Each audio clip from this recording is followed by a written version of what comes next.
You're not alone. You're just in love with a man who lives in your mind. He never really touched you, not the way you needed.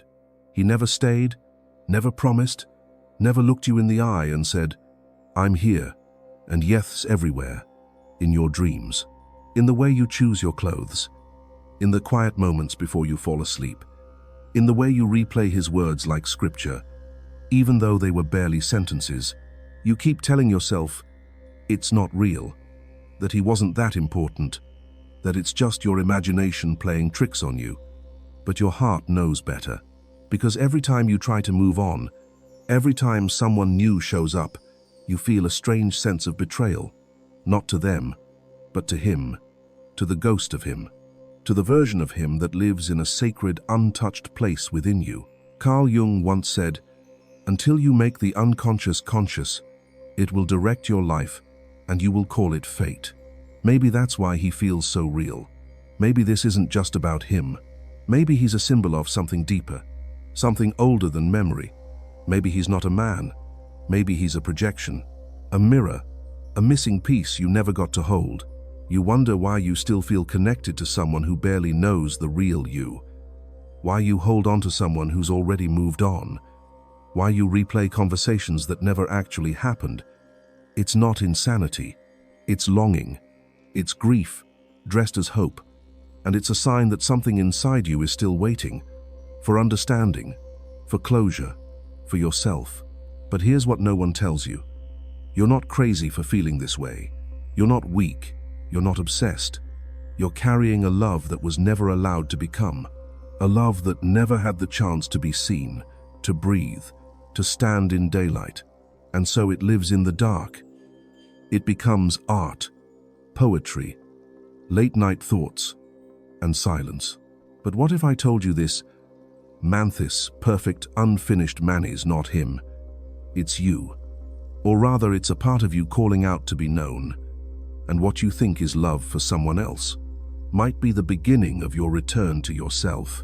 Stay with me, because what you're about to discover might change the way you love forever. There's a kind of love that doesn't scream. It doesn't break things. It doesn't burn bridges. It just stays, quietly, invisibly, like a shadow pressed behind your ribs. It's the kind of love that never had a beginning. It wasn't built on shared memories or late-night calls. It was built in the silence, in the what-ifs, in the pauses between your heartbeat when you thought of him. Not the real him, but the version you created from fragments. A laugh, a glance, a sentence, and somehow your soul built a cathedral from that dust. You wake up, and he's the first thought, not because he did anything remarkable, not because he earned that space, but because your mind has wrapped him in meaning. He's become more than a person.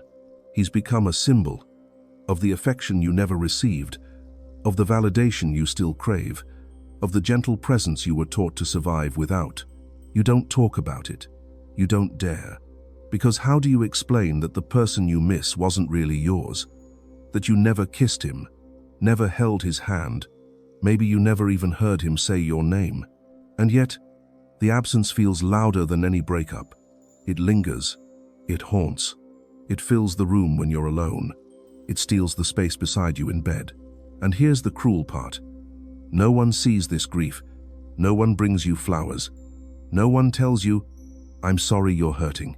Because from the outside, it doesn't look like loss. It looks like nothing. But you know better. You know the nights you tried to fall asleep but couldn't because your mind kept writing stories where he chose you. You know the moments you held back tears in public, pretending the pain was about something else. You know the silent wars, the invisible heartbreaks, the way your chest tightens when someone mentions his name, or worse, when they don't. This is the void. It's not empty. It's full of everything that never happened, every moment that was imagined but never lived, every version of love that you rehearsed in your mind but never got to perform. And that hurts more than you're willing to admit. Because unlike real relationships that end, this one never had the dignity of closure. There's no conversation to replay, no clear memory to hold, just the echo of possibility, the outline of what could have been, the tension of a love that had no stage, You find yourself comparing everyone new to him, even though you don't know him. You project his presence onto strangers, hoping to recreate that feeling. But no one ever fits. Because what you're chasing isn't him. It's the emotion, the high, the ideal. Carl Jung would say this is not coincidence. He would tell you that the mind, when left starved of what it truly needs, will create its own substitute. That we don't just fall in love with people. We fall in love with unmet needs, dressed up as someone else. We fall in love with the reflection of our loneliness, wearing another person's face, and that's the danger. Because you can't heal from something you won't name. You can't move on from someone who never really existed. You're not grieving a person. You're grieving a part of yourself that never felt seen. But the void persists, not because you're weak, not because you're foolish, but because the human heart is wired to complete stories. And when it can't, it writes endings in dreams. It holds on, not out of obsession, but out of hope. And sometimes, hope is the heaviest thing to carry. There's a space inside you where his name used to echo, a hollow place that you try to fill with distractions, work, friends, noise. But at night, when it's quiet, the void returns, and it whispers things you don't want to hear, that maybe, just maybe, this isn't about him, that maybe this is about you, and the part of you that still believes love only exists in fantasy. That real love, the kind that sees and stays, might never come. So you cling to the version that cannot leave you, the one in your mind. But what if that space was never meant to be filled by him? What if it's waiting for you? Carl Jung believed that we are not just who we think we are. Beneath the surface of our conscious mind lies a hidden realm, what he called the unconscious. Within it, we find our forgotten memories, our repressed fears, and the darker, unclaimed parts of ourselves. He named it the shadow. The shadow is everything you don't want to see about yourself. The anger you deny, the neediness you suppress, the vulnerability you were taught to hide. But the shadow doesn't disappear just because you ignore it. It waits, and when the time is right, it finds a way to express itself. Sometimes through dreams, sometimes through anxiety, and more often than we realize, through love. Jung wrote about projection, the psychological act of attributing our inner world onto others. We do this unconsciously. You don't realize it, but when you meet someone who makes your heart race, it might not be because of who they are. It might be because of what they awaken in you, or more precisely, what you unconsciously projected onto them. That man you can't stop thinking about, the one who barely touched your life, yet somehow defined your emotions. He may not be who you think he is. He may not even be important in the grand scheme of things. But what he represents, that's what matters. Jung called this inner image the anima. It's the feminine aspect of the male psyche. For women, it's the animus, the masculine counterpart. These archetypes live within us, shaped by early experiences, by our parents, by the culture we absorb without consent. When we fall in love, we're often falling into these inner images, not into the person in front of us, but into a reflection of what we long to integrate within ourselves. That's why the connection feels so intense, so irrational. It bypasses logic. It hijacks your nervous system. You start calling it fate, soulmates, divine timing. But what if it's none of that? What if it's your shadow reaching for the parts of you you've neglected? You think you love him, but maybe you love how he makes you feel seen, or how he validates the part of you that always felt invisible. Maybe he feels safer now because he is safe, but because he mirrors the emotional blueprint you grew up with. Maybe his silence feels familiar, his coldness feels deserved, his unpredictability feels like home, and that is not love. That is trauma, disguised as chemistry. Jung said, everything that irritates us about others can lead us to an understanding of ourselves. The same is true for attraction. What pulls us towards someone with magnetic force often has little to do with who they are and everything to do with what they symbolize. They are the canvas. We provide the paint. This is why unrequited love hurts so deeply, because it's not just the person you're losing, it's the story. the story you built, the role they played in your unconscious script. And when they leave or disappoint you, it's not just heartbreak, it's identity collapse. Because you didn't just love them, you needed them to confirm something you believed about yourself, that you are worthy, that you are lovable, that someone sees you. But if all of that was never truly about them, then the healing has nothing to do with them either. The healing is an inward process, a return to the self. Understanding this doesn't make the pain go away overnight, but it reframes it. It gives it meaning. Instead of chasing the ghost of someone who never truly belonged to you, you begin to ask harder questions. Why did I choose him? What was I hoping he would fulfill? What in me still feels incomplete? And that's when something begins to shift. You start to see that the love you projected outward was meant to be a message, a call, a mirror held up to your soul, not to punish you, but to awaken you. Because sometimes the people who enter our lives only to leave were never meant to stay. They were meant to show us the places where we still need to come home to ourselves. Jung didn't want us to demonize the shadow. He wanted us to integrate it, to make peace with our darkness, to recognize that we are not whole without it. And in love, this integration becomes spiritual, because the people we are drawn to, especially the ones we cannot have, are often guides, symbols, initiators. They stir the shadow, they awaken the anima, and in doing so, they give us a rare opportunity to stop searching outside and to begin the real journey within. You're not the only one who feels this way. You're not broken, you're not too sensitive, and no, you're not crazy for still thinking about him. There's a woman out there who spent 3 years in love with a man she barely dated.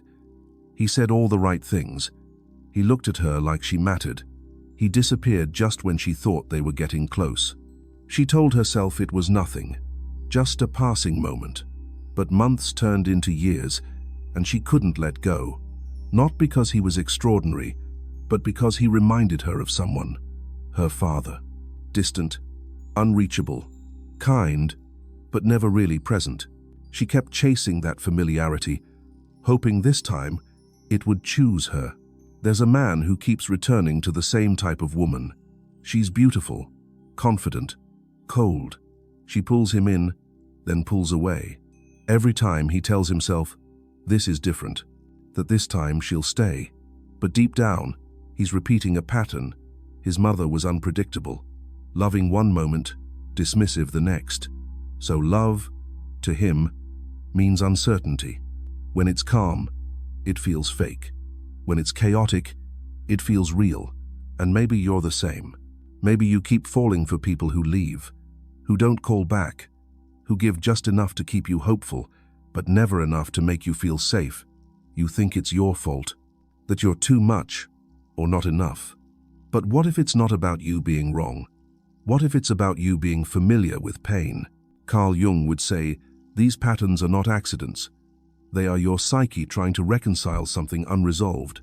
Your unconscious mind recreates scenarios from childhood, hoping this time the outcome will be different. But without awareness, the story just repeats. You see, love isn't always about connection. Sometimes it's about recognition. We recognize something in someone else, a posture, a tone, a wound, and without even realizing it, we say, you feel like home. But home wasn't always safe. Home wasn't always love. Sometimes home was survival. So you find yourself in a loop, attracted to people who confirm what you already believe about yourself, that you're hard to love, that you're not enough, that love is something you must earn. But it's not your fault. You were taught, whether through words or absence, that love must be chaste, that you must prove your worth. And now, even as an adult, you find yourself in relationships that mirror those old scripts, not because you want to suffer, but because you want to heal. You want to get it right. You want someone to finally stay. But the healing doesn't happen by repeating the pattern. It happens when you stop, when you look at the pattern and ask, why am I drawn to this? It happens when you realize that maybe the love you're looking for isn't out there. Maybe it's within, waiting for you to choose yourself. You're not alone in this. So many of us are carrying invisible stories, loves that were never real, yet shaped our identity. People who barely touched our lives, yet changed our direction. Words never said, that still echo louder than those spoken. We pretend we're fine. We post pictures. We laugh with friends. But inside, we're still wondering why someone didn't stay, why they didn't choose us, why we weren't enough for them to fight for. But the truth is, you were never meant to be chosen by someone who couldn't see you. You were meant to see yourself, to choose yourself, to end the cycle of loving people who cannot love you back. This isn't about blaming them. It's about reclaiming you. The people who come into our lives are mirrors. Some show us our light, others show us our wounds, and some show us who we become when we abandon ourselves. So if you're still haunted by someone who never truly knew you, ask yourself, what part of you are they holding? What belief are they protecting? What pain are they reflecting? Because the moment you see it, the illusion begins to break. And in that moment, you are no longer the abandoned one. You are the one awakening. You are not alone. You are just waking up. And that is the beginning of everything. There comes a moment when the pain stops being just pain and starts becoming a question you can no longer avoid. Why do I keep loving people who do not love me back? Why do I hold on to someone who was never really mine? That is the beginning of awakening. Carl Jung called this process individuation, the journey of becoming whole. Not perfect, not loved by everyone, but whole. It is the process of facing your unconscious, confronting your shadow, integrating the parts of you that have been left behind. And it is not easy. It begins in the silence, when the texts stop coming, when the illusion fades, when the voice in your head finally admits, this was never real. That is when the real work starts. Because now there is space. Space not just for grief, but for clarity. You start to realize that you never really wanted him. You wanted what he represented. Safety, validation, attention. You wanted someone to tell you that you were enough. And when he didn't, you blamed yourself. You tried harder. You internalized the rejection. But now with distance, you see the truth. That no one can give you what you refuse to give yourself. That love, the kind that stays, begins when you stay with you. Individuation is the slow process of returning to yourself. It means asking hard questions. Where did this pattern begin? Who made you feel invisible as a child? Who taught you that love must be earned through pain? Who taught you to chase silence, to romanticize distance, to call unavailability mysterious? It means recognizing that the love you thought was real was often your shadow searching for a home. And it means bringing that shadow home to you. You start reclaiming your energy. You stop checking your phone for his name. You stop overanalyzing his silence. You stop building stories in your mind that justify his absence. Because now, you see it clearly. You were never waiting for him. You were waiting for yourself to wake up. The awakening is quiet. It does not come with applause or fanfare. It comes with a shift. A subtle change in how you speak to yourself, in how you set boundaries, in how you no longer beg for crumbs when you know you are worthy of a feast. You begin to rewrite the story. You are no longer the abandoned one. You are no longer the victim of someone else's lack of awareness. You are the one choosing to no longer betray yourself for the illusion of love. You are the one who finally understands that healing is not forgetting them. It is remembering you. It is remembering the parts of you that were always there but buried beneath the noise. The curiosity, the softness, the strength, the wildness, the child who just wanted to be held. Individuation is not about becoming someone new. It is about returning to who you were before the world told you who to be. Before you were taught to shrink, to wait, to prove. It is the most radical form of love to see yourself clearly and stay. And maybe, just maybe, that man you kept loving in your mind was never meant to stay. Maybe he was never meant to choose you. Maybe he was just the spark, the mirror, the door, so you could walk through it, so you could find your way back to the only person who could ever truly save you. Maybe you will still think about him. Maybe some nights, his name will slip into your mind like smoke, uninvited, but familiar. You will wonder where he is, what he is doing, whether he ever really saw you. And that's okay. Healing does not mean forgetting. It means remembering without breaking. You do not have to pretend he never mattered. You do not have to erase the softness he awakened in you. Because even if he was just a reflection of your unmet needs, even if the love existed more in your mind than in reality, it still meant something. It still shaped you.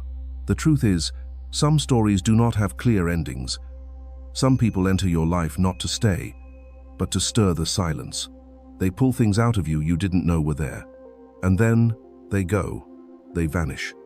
And you are left with questions, with echoes, with yourself. But perhaps that is the point. Perhaps their role was never to complete the story, but to begin it. You see, the version of you that loved him, that clung to every word, that waited in the quieties, not weak, that version of you was hopeful, vulnerable, honest. And that is something to honor, not to shame. He awakened a longing in you. But the work now is not to chase someone to fill it. The work is to trace it back, to see where that longing began, to understand what part of your soul is still asking to be seen. Maybe it is the child who was always last, the girl who had to earn affection, the boy who only felt noticed when he succeeded. Whoever that part of you is, they are still waiting. And that is where the story turns. It turns inward, because when you begin to see that the love you thought you lost was actually a doorway to yourself, everything changes. You no longer beg to be chosen. You choose. You no longer ache for someone to understand you. You understand. And yet, this is not the end. Healing is not a straight line.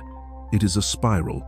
You will come back to the same places, but you will meet them with new eyes, more gentle, more steady, more you. There will be days when you feel strong, and days when you miss him so deeply it steals your breath. On those days, do not judge yourself. Just return. Return to the truth, that the love you felt was never wasted. It was a teacher, a mirror, a chapter, but not the whole book. You are still writing. You are still discovering what it means to love without losing yourself, to give without disappearing, to open without collapsing. This story is not about him anymore. It never truly was. It is about you and the slow, sacred journey of coming home. If you made it here, it means something inside you is ready. Ready to see yourself differently. Ready to stop chasing the love that leaves. Ready to hold space for the love that stays, starting with your own. Maybe this story mirrored your own. Maybe the man in your mind has a name. Maybe his voice still lingers in the quiet. That is not weakness. That is humanity. It means your heart still feels. It means you are still open. Even after all the silence, all the distance, all the unanswered questions. But now, the invitation is yours. You do not have to carry this story alone. You do not have to pretend you're fine when you're not. You do not have to heal in isolation. Because as much as this journey is inward, it is also something we share. So if this spoke to something deep in you, if you saw yourself between the lines, you are not alone. Say it, claim it, share it. You can type one word, one sentence, or even a silence that says, "I'm here." That's enough. This space is not just for stories. It is for remembering. Remembering the parts of ourselves we gave away too soon. Remembering the love we were told we had to earn. Remembering that what we feel matters, even when it has no name. And if you're still carrying a version of someone who lives only in your memory, you are not strange. You are not behind. You are simply human, tender, awake. Leave a comment if you felt seen. Share this with someone who might need it. Not because it's perfect, but because it's honest. Because somewhere, someone else is also whispering a name into the dark, wondering if they're the only one. You're not the only one. And if you want more stories like this, stories that unravel you, only to rebuild you with truth and gentleness, then stay, subscribe, walk with me a little further. This was never about just one man. This was about what he opened in you. And now, it's your turn. You get to close the chapter. You get to write the next one. You get to come home.